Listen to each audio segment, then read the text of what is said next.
dipentingkan lagi di dalam Dharma. Kalau kita melihat Dhammacakkappavattana Sutta, khotbah pemutaran roda Dharma, di situ diterangkan tentang 4 kesunyataan mulia. Apakah 4 kesunyataan mulia ini? Yang pertama adalah hidup itu berisi ketidakpuasan. Kita tidak puas karena berkumpul dengan yang tidak kita sukai, berpisah dengan yang kita cintai. Itu seperti satu telapak tangan yang dilihat dari 2 sisi. Begitu berkumpul dengan yang dibenci, otomatis kita berpisah dengan yang dicinta.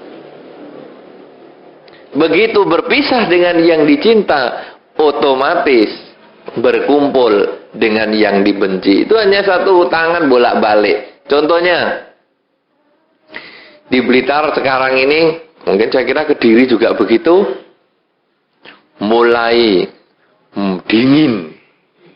Ya, di Tulungagung saya kira juga begitu juga toh. Dewingin.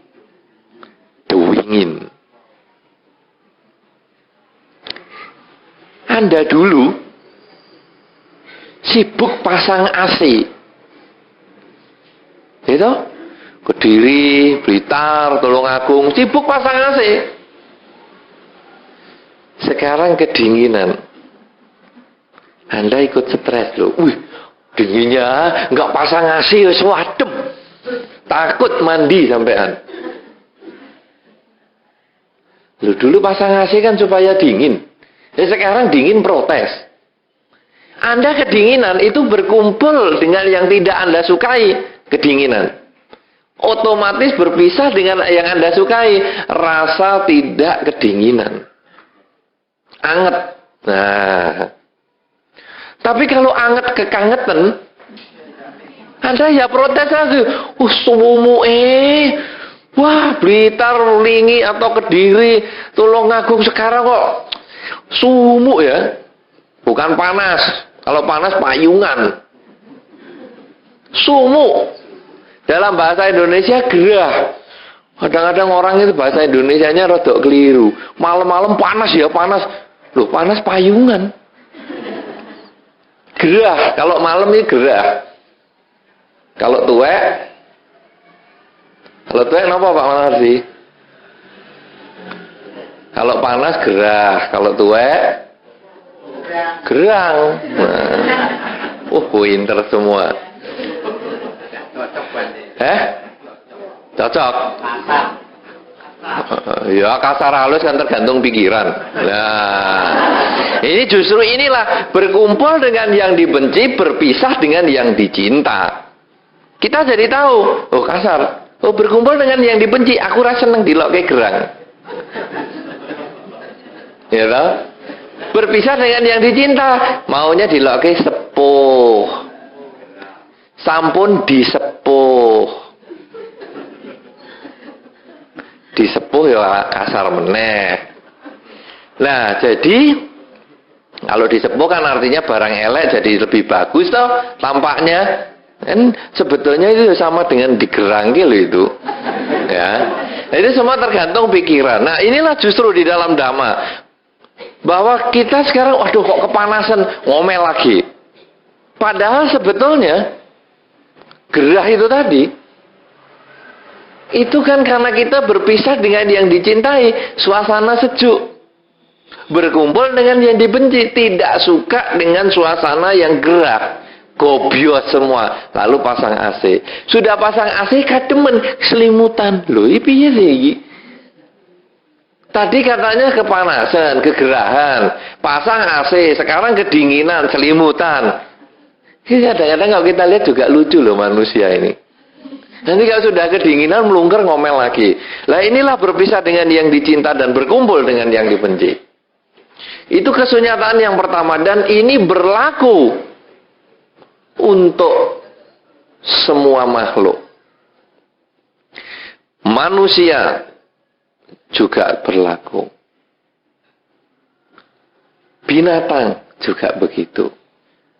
Kucing punya anak, Anda dekati, mau Anda ambil anaknya, nyakar dia. Karena dia berpisah, takut berpisah dengan yang dicinta yaitu anaknya, takut bertemu dengan yang dibenci, perpisahan dengan anaknya. Ayam punya piye, gitu, pitik, kutuk anak ayam. Piye anak doro. Ya, pinter lagi. Berarti Anda ini belum ngantuk. Nah, kutuk anak ayam. Begitu Anda mau ambil anak ayamnya, ngabruk. Induknya pasti menyerang Anda. Kenapa? Karena dia takut berpisah dengan yang dicinta. Anak ayamnya. Takut berkumpul dengan yang dibenci. Perpisahannya itu sendiri. Semua makhluk begitu. Nah, yang kedua, kesunyataan kedua, kenapa makhluk itu takut berkumpul dengan yang dibenci, takut berpisah dengan yang dicinta? Keinginan. Kalau seneng pengen dikumpuli terus, kalau benci pengen ditolak terus. Coba kata-kata yang enak, pujian. Wah, kita pengen dapat pujian terus. Tapi begitu kata gerang keluar, protes. Tapi coba Anda ngomong gerang sama Nera. Sama Nera orang Kalimantan. Tahu gerang? Nggak tahu. Nah, dia dikatain gerang, senyum-senyum. Nah, apa tak sing gerang? Nah, sehingga coba Anda katakan sama Nera tentang gerang, dia diam-diam aja. Karena bagi sama Nera itu bukan kata-kata yang busuk, bukan kata-kata yang jelek.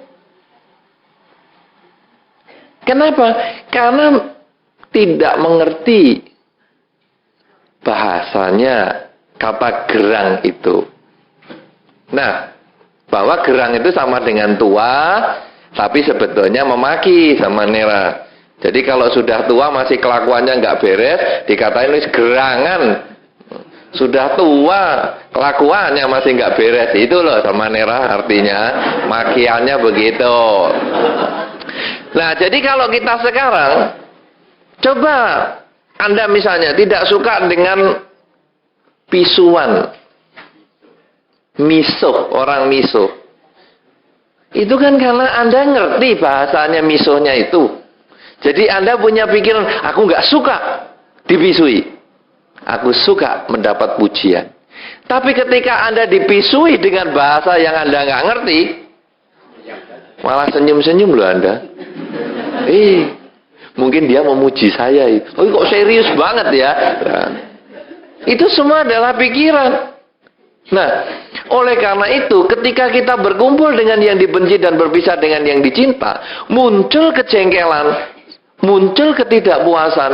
Sumber yang kedua adalah keinginan kita sendiri. Jadi, dari sini kita bisa simpulkan, suka dan duka itu buatan kita sendiri. Bukan orang lain, bukan pihak lain, bukan karena dingin bikin kita tidak suka, bukan karena gerah bikin orang kita tidak suka, tapi karena cara berpikir kita. Kalau kita sering kepanasan, udara dingin ini, enak loh. Tapi kita kalau baru greges, udara dingin ini, waduh, takut kita keluar. Berarti bukan masalah udara dinginnya, tapi adalah cara berpikir kita sendiri. Nah, ini yang diselesaikan oleh Sang Buddha.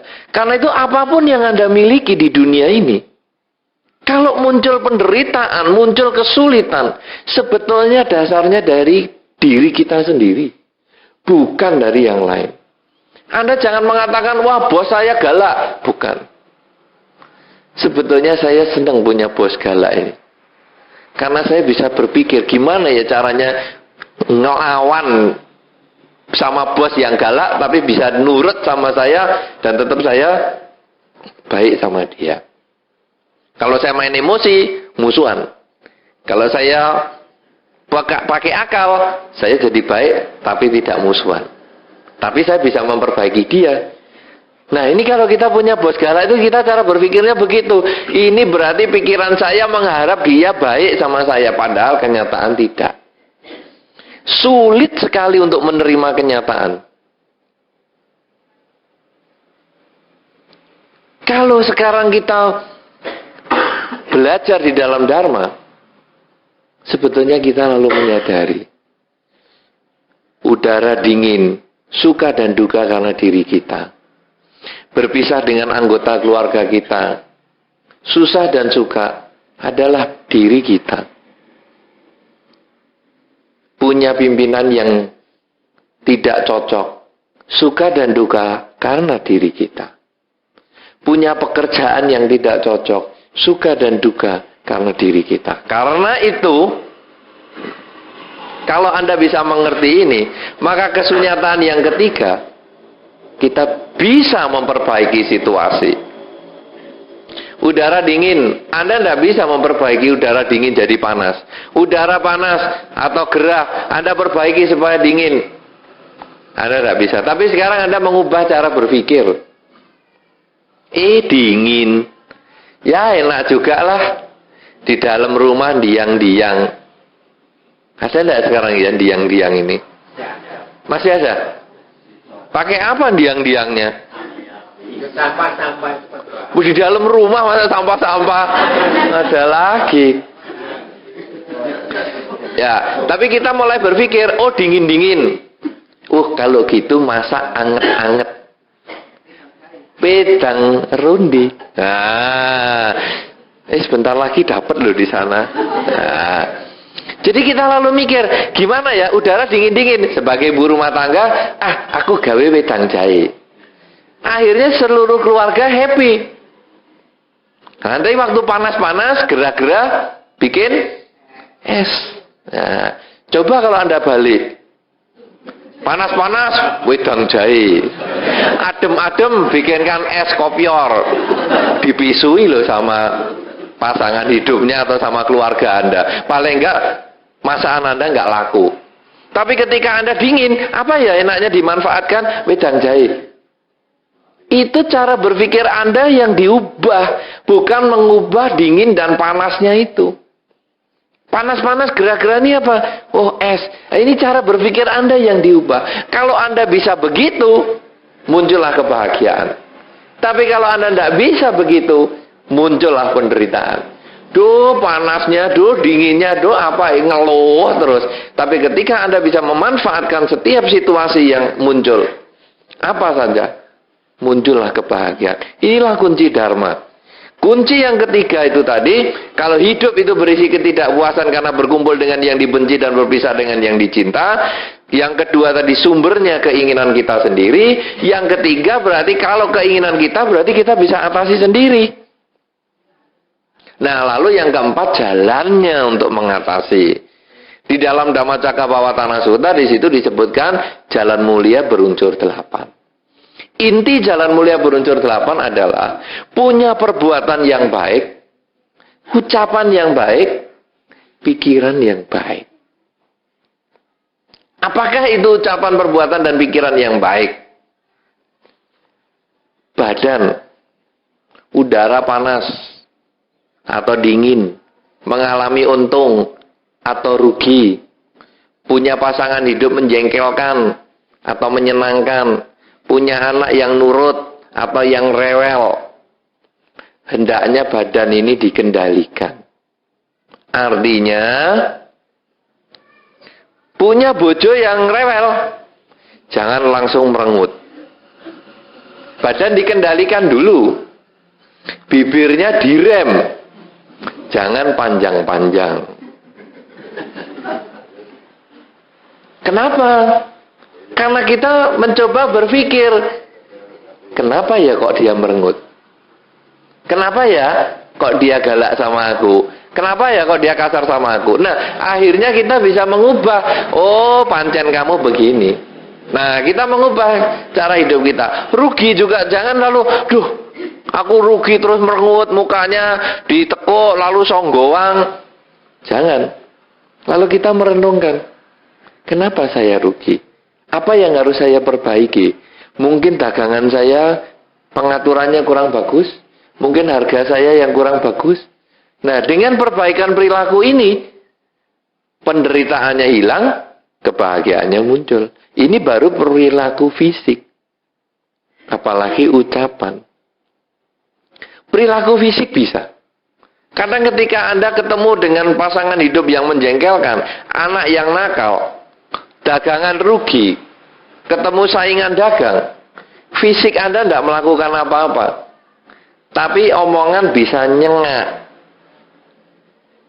Nyengak itu nyeklit, nyelekit. Misalnya pasangan hidup greget ke. Lalu kita diam-diam di rumah. Lalu diajak pergi. Ayo pergi. Nah, mau itu sih lumayan. Dengaran ngejai. Tumben ngajak. Oh, biasanya pergi sendirian, mesti ada karpe. Loh, itu kadang kan keluar suara nyelekit. Padahal perilakunya nggak ngapa-ngapa, tapi omongan nyelekit sehingga akhirnya yang mau ngajak pergi gregetan juga. Kamu dijak pergi salah, nggak dijak pergi juga salah. Akhirnya geger. Nah, ini adalah karena omongan yang nggak benar. Omongan yang menyakitkan. Kalau kita sudah begitu, akhirnya penderitaan juga muncul. Karena hidup ini kan seperti cermin. Kita ngomong jelek, dia akan balik kembali ke kita. Dia juga akan bisa ngomong yang lebih nyelekit, akhirnya gegeran. Dengan pasangan hidup, dengan anak juga begitu. Anak gergir terus, akhirnya kita juga ngomong, aduh, aku dulu kalau tahu begini nggak pengen punya anak kamu. Ini kan nyelekit. Ya kalau anaknya diem aja, kalau anaknya bisa jawab, aku kalau bisa pilih juga nggak kepengen punya orang tua kamu. Apa enggak kita juga menelan ludah yang nggak enak itu? Ini kan karena kita nyelekit, dia akan nyelekit. Kita menyakiti, dia akan bales. Ini dari hukum alamnya. Karena itu kalau kita tidak kepengen disakiti, supaya hidup ini tidak berkumpul dengan yang dibenci dan berpisah dengan yang dicinta, pada saat kita jengkel, pengen ngomong yang menyakitkan, coba direm, diem. Jangan ngomong lebih baik daripada ngomong. Karena sekali ngomong keluar yang nggak enak. Tapi kalau diem terhindar itu. Nah, kalau badan sudah bisa, omongan sudah bisa, pikiran kadang sulit. Pikiran ini kalau malam mau tidur kadang kita masih gerendengan. Menjengkelkan loh itu orang itu. Oh, mertuanya juga menjengkelkan. Kenapa ya saya kok bisa diloki begini-begini. Itu keluar padahal di depan mertua senyum. Di depan orang yang kita jengkeli perilaku kita baik. Tapi pikiran kita isinya jelek. Nah, ini juga menimbulkan penderitaan sehingga kita sulit tidur. Bagaimana caranya kembali di dalam Dharma tadi? Semua itu karena keinginan. Kita tidak ingin berkumpul dengan yang dibenci. Tidak mau punya mertua seperti itu. Kepingin bertemu dengan yang dicinta. Pengen mertua yang lebih baik. Nah, akhirnya membuat kita lalu menjadi stres. Nah, di dalam jalan mulia berunsur 8 ini, kita harus memperbaiki ucapan, memperbaiki perbuatan, dan memperbaiki pikiran. Apakah yang disebut memperbaiki pikiran? Kita menyadari bahwa semua orang punya kelebihan dan kekurangannya masing-masing. Kalau saya lihat mertua saya punya kekurangan begitu, berarti ya memang itulah kekurangannya dia. Tapi kan dia punya kelebihan. Saya boleh sama anaknya kok. Itu kan kelebihan dia. Tetapi juga lalu kita merenung diri sendiri. Kenapa saya tidak suka sama dia? Karena saya mengharap dia lebih baik daripada yang sekarang. Padahal dia adalah orang yang berbeda daripada saya. Kalau begitu ya sudahlah. Mungkin saya ini bayar utang karma saya.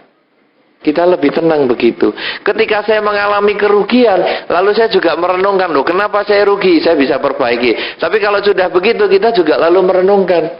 Ini mungkin bagian dari karma buruk yang harus saya bayar. Sehingga kalau memang bukan milik saya, kemanapun saya pergi, saya tidak akan pernah mendapatkan yang saya inginkan. Tapi kalau itu sudah menjadi milik saya, walaupun saya tinggal kemana saja, walaupun saya buang apapun juga, dia pasti kembali pada diri kita. Anda boleh lihat di dalam masyarakat, apa yang kita alami sesungguhnya adalah buah karma kita. Satu contoh, kalau Anda kepingin beli tanah, kalau memang tanah itu bukan milik Anda punya duit banyak, tidak bisa beli barang itu.